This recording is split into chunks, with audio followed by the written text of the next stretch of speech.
Assalamualaikum warahmatullahi wabarakatuh. Perkenalkan, nama saya Lilis Alipa, NPM A1M020032 dari kelas 6B, Prodi Pendidikan IPA, dengan mata kuliah Filsafat Pendidikan. Nah, adapun Bapak dosen pengampu yaitu Bapak Dr. Muhammad Kristiawan, MPD.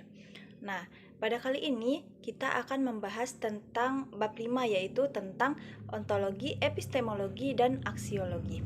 Untuk mengetahui materi pada kali ini, mari kita simak video berikut ini. Nah, teman-teman, sebelum kita memasuki materi pembelajaran, di sini kita akan membahas terlebih dahulu materi yang akan kita bahas. Yang pertama yaitu ada apa itu ontologi, materi yang kedua kita akan membahas tentang apa itu epistemologi, dan yang ketiga kita akan membahas tentang apa itu aksiologi. Nah, teman-teman, itulah tadi materi yang akan kita bahas pada video kali ini. Adapun tujuan pembelajaran pada pertemuan kali ini yaitu yang pertama untuk mengetahui apa itu ontologi, yang kedua yaitu untuk mengetahui apa itu epistemologi, dan yang ketiga yaitu untuk mengetahui apa itu aksiologi. Itulah tadi tujuan pembelajaran pada video kali ini. Materi yang pertama yaitu tentang apa itu ontologi. Pengertian ontologi itu sendiri yaitu berasal dari perkataan Yunani yaitu ontos atau being dan logos atau logic. Jadi ontologi adalah teori tentang keberadaan sebagai keberadaan atau ilmu tentang yang ada. Nah, ontologi diartikan sebagai suatu cabang metafisika yang berhubungan dengan kajian mengenai ekstensi itu sendiri. Nah, ontologi mengkaji sesuai yang ada sepanjang sesuatu yang ada. Secara sederhana, ontologi bisa dirumuskan sebagai ilmu yang mempelajari realitas atau kenyataan konkret secara kritis. Beberapa aliran dalam bidang ontologi yaitu realisme, naturalisme, dan empirisme. Istilah-istilah terpenting yang terkait dengan ontologi yaitu yang pertama yang ada atau being, kenyataan atau realitas, yang ketiga yaitu ada eksistensi, yang keempat ada esensi, yang kelima ada substansi, dan yang keenam ada perubahan, serta yang terakhir itu ada tunggal. Kita masuk ke dalam materi dasar ontologi ilmu. Di dalam berbagai pemahaman ontologi terdapat beberapa pandangan pokok pemikiran, diantaranya monoisme atau paham ini menganggap bahwa hakikat yang berasal dari kenyataan adalah satu saja, tidak mungkin dua. Nah, pada dualisme ini aliran ini berpendapat bahwa benda terdiri dari dua macam hakikat sebagai asal sumbernya, yaitu hakikat materi dan rohani, benda dan ruh, jasad dan spirit. Nah, pada pluralisme atau paham ini beranggapan bahwa segenap macam untuk merupakan kenyataan pluralisme tertolak dari keseluruhan dan mengakui bahwa segenap macam berbentuk itu semuanya adalah nyata. Selanjutnya yaitu nihilisme. Pertama, tidak ada suatu pun yang eksis. Realitas itu sebenarnya tidak ada. Kedua, bila suatu itu ada, ia tidak dapat diketahui. Ini disebabkan oleh penginderaan itu tidak dapat dipercaya. Nah, penginderaan itu sumber ilusi. Ketiga, sekalipun realitas itu dapat kita ketahui, ia tidak akan dapat kita beritahukan kepada orang lain. Nah, selanjutnya itu ada agnostitisme. Paham ini mengingkari kesanggupan manusia untuk mengetahui hakikat benda, baik hakikat materi maupun hakikat rohani. Ke dalam materi yang kedua yaitu tentang apa itu epistemologi.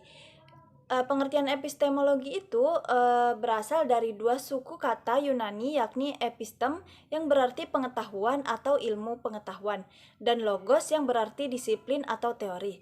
Dalam kamus Webster disebutkan bahwa epistemologi merupakan teori ilmu pengetahuan atau sains yang melakukan investigasi mengenai asal-usul, dasar, metode, dan batasan-batasan ilmu pengetahuan. Materi selanjutnya yaitu tentang metode epistemologi. Adapun metode dalam epistemologi itu sendiri adalah sebagai berikut. Yang A itu ada metode induktif. Metode induktif adalah suatu metode yang menyimpulkan pernyataan-pernyataan hasil observasi dalam suatu pernyataan yang lebih umum. Misalnya, dalam melihat sesuatu bertolak dari pernyataan tunggal sampai pada yang universal. Yang kedua itu ada metode deduktif, adalah metode yang menyimpulkan bahwa data-data empiris diolah lebih lanjut dalam suatu sistem pernyataan yang runtut. Yang ketiga itu ada metode positivisme yang dipelopori oleh Auguste kom pada tahun 1798 sampai 1857. Nah, metode ini berpangkal dari apa yang diketahui, faktual dan positif. Ia menyampingkan segala uraian dan persoalan di luar daripada fakta. Yang D itu ada metode kontemplatif. Nah, pengetahuan yang diperoleh lewat intuisi ini bisa diperoleh dengan cara berkontemplasi seperti yang dilakukan oleh Al-Ghazali. Nah, selanjutnya itu ada metode dialektis, tahap logika yang mengajarkan kaidah-kaidah dan metode penuturan, juga analisa sistematis tentang ide-ide untuk mencapai apa yang terkandung dalam pandangan. Yaitu kita masuk ke yang ketiga, yaitu tentang persyaratan epistemologi.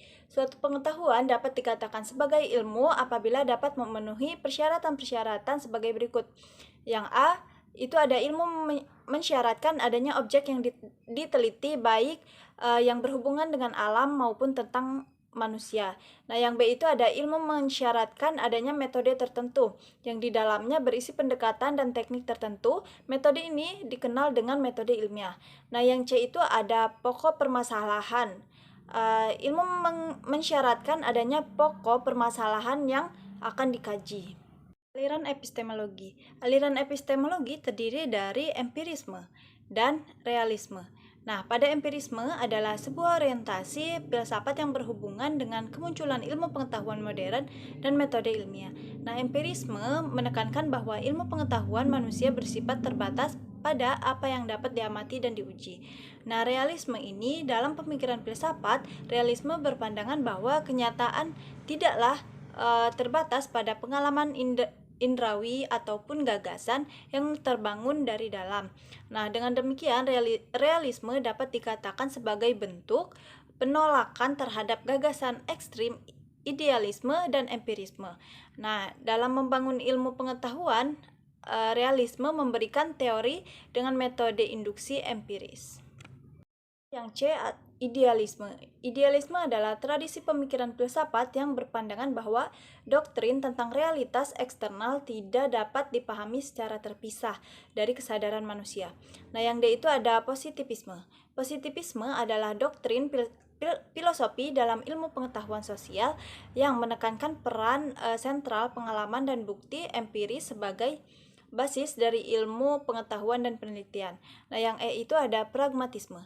Pragmatisme berargumentasi bahwa filsafat ilmu haruslah meninggalkan ilmu pengetahuan transendental dan menggantinya dengan aktivitas manusia sebagai sumber pengetahuan.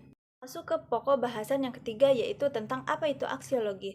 Nah, Jujun Surya Sumantri dalam bukunya yaitu Filsafat Ilmu mendefinisikan aksiologi dalam dua tahap. Tahap yang pertama, ilmu yang otonom terbebas dari segenap nilai yang bersifat dogmatik, sehingga dengan leluasa ilmu dapat mengembangkan dirinya. Nah, tahap kedua itu, ilmu juga bertujuan memanipulasi faktor-faktor yang berkaitan gejala tersebut untuk mengontrol dan mengarahkan proses yang terjadi. Ke yang pertama yaitu etika. Etika merupakan cabang filsafat yang membicarakan perbuatan manusia dari sudut baik, tidak baik yang berlaku umum. Nah, etika mempersoalkan bagaimana manusia bertindak, sedangkan moral mempersoalkan bagaimana semestinya tindakan manusia itu. Nah, sekurang-kurangnya etika mencakup etika dari sudut pandang ilmiah, universal, sosiokultural, dan ilmiah dan kritis. Ada estetika. Estetika merupakan nilai-nilai yang berkaitan dengan kreasi seni dengan pengalaman-pengalaman kita yang berhubungan dengan seni. Nah, hasil-hasil ciptaan seni didasarkan atas prinsip-prinsip yang dapat dikelompokkan sebagai rekayasa, pola, bentuk, dan sebagainya. Nah, pertimbangan estetika dalam pengolahan rupanya setidaknya dapat didekati melalui yang pertama itu pemahaman karya sebagai objek estetik, yang kedua pemahaman terhadap manusia sebagai objek yang mengamati atau menciptakan karya yang estetik.